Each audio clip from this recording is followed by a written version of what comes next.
Topic tense, present tense के चौथा वाक्य जो है या जो चौथा जो इंटरनल जो टेंस है वो है present perfect continuous. Present perfect continuous वो टेंस होता है जिसमें कोई कार्य भूतकाल में किसी निश्चित या अनिश्चित अवधि से शुरू होकर वर्तमान तक जारी रहता है। फॉर एग्जाम्पल, जैसे कि मैं 2004 से जयपुर में रह रहा हूं। अब इसमें देखिए क्या बताया गया था कि प्रेजेंट परफेक्ट कंटिन्यूअस में वो वाक्य होते हैं या वो वाक्य प्रेजेंट परफेक्ट कंटिन्यूअस टेंस के अंतर्गत आते हैं जिनमें कोई कार्य भूतकाल में किसी निश्चित या अनिश्चित अवधि से शुरू होकर वर्तमान समय तक जो वाक्य जारी रहते हैं वो प्रेजेंट परफेक्ट कंटिन्यूअस टेंस के अंतर्गत आते हैं। अब इसमें देखिए कि भूतकाल से शुरू होकर 2004 भूतकाल का समय है, लेकिन रह रहा हूं वर्तमान का समय। तो कोई कार्य भूतकाल में किसी निश्चित और अनिश्चित समय से शुरू होकर वर्तमान तक जारी रहता है वो होता है प्रेजेंट परफेक्ट कंटिन्यूअस का वाक्य। अब इस वाक्य की अंग्रेजी पे हिंदी पहचान क्या है इस टेंस की, वो हम पढ़ेंगे। हिंदी वाक्य में इस टेंस के हिंदी वाक्य के अंत में आता है समय प्लस से रहा हूं, रहे हैं, रही है, रहा हूं, रहे हैं, रही हूं या फिर रहा है। हिंदी वाक्य की पहचान यह है। अंग्रेजी वाक्य में इस टेंस की जो पहचान है वो इस टेंस का जो एडवर्ब है वो आएगा सिंस और फॉर। अंग्रेजी वाक्य के अंत में सिंस फॉर और उसके साथ में टाइम का प्रयोग होगा। अब अंग्रेजी पहचान के बाद में हम इस टेंस को हिंदी वाक्य को अंग्रेजी में कैसे कन्वर्ट करते हैं उसके बारे में अध्ययन करेंगे। तो सर्वप्रथम हम एफर्मेटिव वाक्य को अंग्रेजी में कन्वर्ट करना सीखेंगे। तो इसका सूत्र जो है वो है सब्जेक्ट प्लस परफेक्ट टेंस दिए हैज और हैव, फिर बीन, फिर मैन वर्ब की फर्स्ट फॉर्म के साथ में आईएनजी क्योंकि कंटिन्यू है, और फिर ऑब्जेक्ट, फिर सिंस, फॉर प्लस टाइम। हमने हैव का अध्ययन इससे पहले वाले टेंस में कर लिया है। जो हमारे पास में डबल चीज आ रखी है, अगर सिंगल होती तो सीधा लिख दिया जाता है, लेकिन डबल है तो कौन सी किसके साथ आएगी उसके बारे में पढ़ना पड़ता है, अध्ययन करना पड़ता है। हमने इसके बारे में अध्ययन कर लिया है। अब हमें प्रीपोजिशन का अध्ययन करना है कि सिंस कौन से समय के साथ में आएगी और फॉर कौन से समय के साथ में आएगी। दोनों आ नहीं सकते, हम अपनी मर्जी से कोई एक लगा नहीं सकते, और टाइम के हिसाब से सिंस और फॉर का प्रयोग होगा। तो हम पहले पढ़ेंगे सिंस को। सिंस के साथ में वो सारा समय आता है जो निश्चित समय होता है। अब निश्चित समय कौन कौन सा होता है, तो एक होता है कैलेंडर का समय, संक्षिप्त बता रहा हूं आपको, इसके अलावा कोई समय होता ही नहीं है। कैलेंडर और घड़ी का समय, ये होता है निश्चित। दूसरा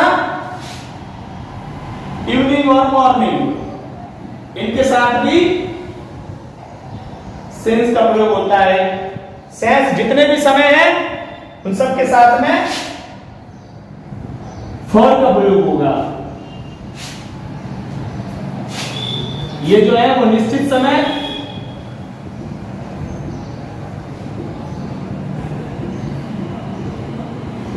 ये जो है वो अनिश्चित समय। अब इसके बारे में थोड़ा हम अध्ययन कर लेते हैं। कैलेंडर का समय, तो कैलेंडर का समय जैसे कि 2004, हमने एक सेंटेंस लिखा था उसमें 2004 आया था। 2004 कैलेंडर में ही आपको मिलता है, कैलेंडर का समय है। घड़ी का समय जैसे कि मैं 7 बजे से पढ़ रहा हूं, एक निश्चित समय हो गया 7 बजे, तो घड़ी का समय 7 बजे। फिर इवनिंग मॉर्निंग के साथ भी सिंस का प्रयोग। अनिश्चित समय जिसका कोई समय नहीं, जैसे कि मैं पिछले 3 साल से जयपुर में रह रहा हूं, 3 साल, इसमें कोई निश्चित समय नहीं दे रखा है, इसलिए ये अनिश्चित समय और इसके साथ में फॉर का प्रयोग होगा। तो फॉर के साथ अनिश्चित समय और सिंस के साथ में निश्चित समय का प्रयोग होगा। कैलेंडर का समय और घड़ी का समय इवनिंग मॉर्निंग। अब इसका एक सूत्र आपको बता देता हूं मैं आपको कि बजे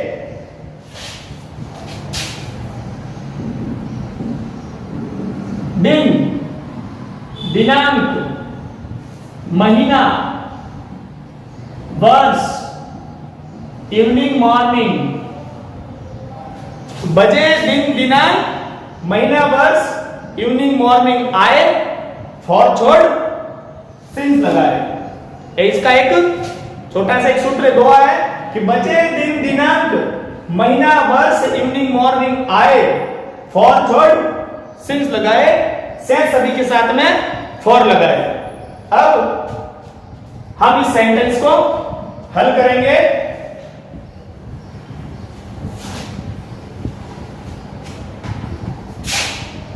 अब लिखा हुआ है वाक्य कि मैं 2004 से जयपुर में रह रहा हूं, तो आई के साथ में पहले हमने पढ़ा था कि हैव का प्रयोग होगा। आई हैव, उसके साथ में बीइंग, फिर नेवर की फर्स्ट फॉर्म लिव, उसके साथ में आईएनजी लिविंग, फिर उसके बाद में ऑब्जेक्ट क्या है, इन,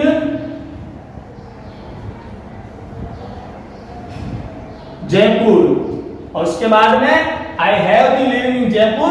समय था 2004, भूतकाल का समय। 2004 जो है वो क्या है, वर्ष है, वर्ष के साथ में सिंस का प्रयोग। तो बजे दिन दिनांक महीना वर्ष आए और छोड़ सिंस लगाए, तो इसमें समय से पहले प्रयोग होगा सिंस। फिर टाइम, टाइम क्या दे रखा है, 2004, 2004। इस प्रकार से इस वाक्य को हम हल करते हैं। नेक्स्ट जो है नेगेटिव वाक्य पढ़ेंगे हम, तब तक आप इसको नोट करके एक दो सेंटेंस बनाइए। नेगेटिव वाक्य इस सेंटेंस स्ट्रक्चर के माध्यम से बनेंगे। जैसे एक सेंटेंस आ गया कि तुम 2 बजे से नहीं पढ़ रहे हो,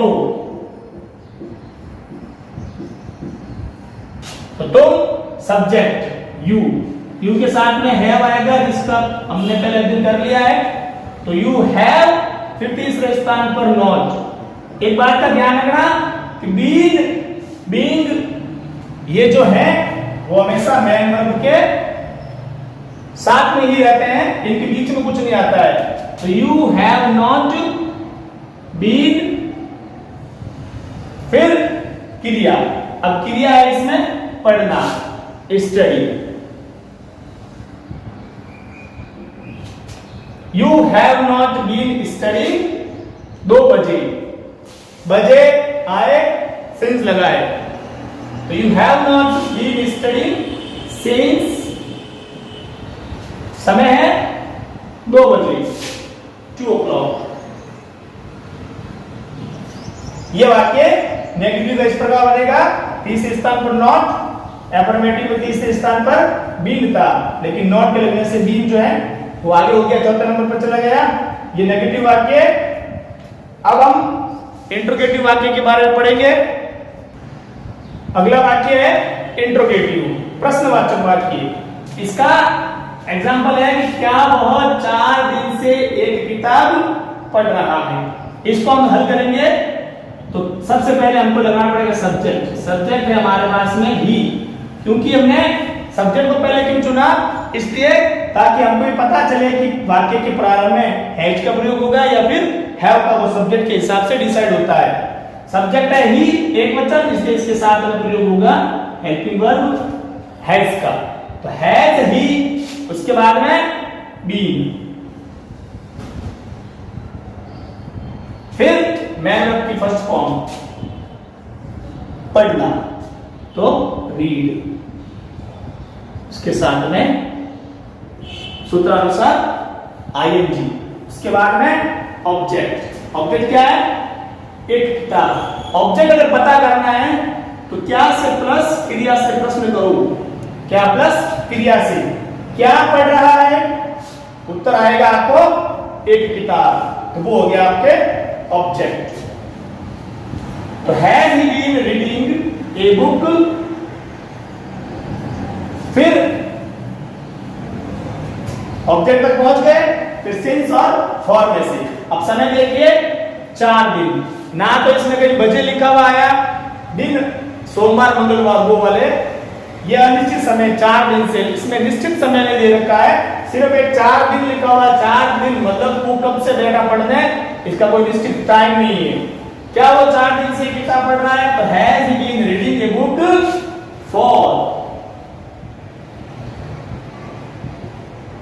for days, question mark sign. इस प्रकार से ये इंट्रोगेटिव वाक्य भी यहां पूरा होता है। आगे मध्यम करेंगे इंट्रोगेटिव नेगेटिव वाक्य का। इंट्रोगेटिव के बाद में इंट्रोगेटिव नेगेटिव, देखिए उस सूत्र में और इस सूत्र में देखिए कोई फर्क नहीं, दोनों सेंटेंस स्ट्रक्चर में सिर्फ एक चीज का प्रयोग है, उसमें नॉट नहीं था, इसमें नॉट का प्रयोग है, क्योंकि इसमें नेगेटिव भी साथ में अटैच है। हम एक सेंटेंस करते हैं कि क्या वह 4 दिन से एक किताब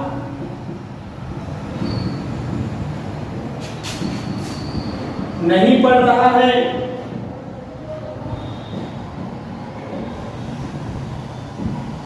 क्या वह 4 दिन से एक किताब नहीं पढ़ रहा है? सब्जेक्ट ही, वाक्य वही इसी तरह से बनेगा जैसा हमने इंट्रोगेटिव को बनाया है। दिस एक बात का ध्यान रखना, उसमें नॉट नहीं था, इसमें नॉट है। और तीसरे स्थान पर ये सेंटेंस प्रेजेंट परफेक्ट कंटिन्यू का नेगेटिव और इंट्रोगेटिव नेगेटिव दोनों एक जैसे ही हैं। तो हैज ही नॉट, फिर बीन, फिर मैन वर्ब की फर्स्ट फॉर्म रीड, इसके साथ में आईएनजी, फिर ऑब्जेक्ट ए बुक, और उसके बाद में प्रश्नानुसार समय। समय 4 दिन, अनिश्चित समय और 4 डेज। इस प्रकार से ये प्रेजेंट परफेक्ट कंटिन्यू टेंस भी यहां पर एंड होता है। I hope you will learn and understand it. Thank you.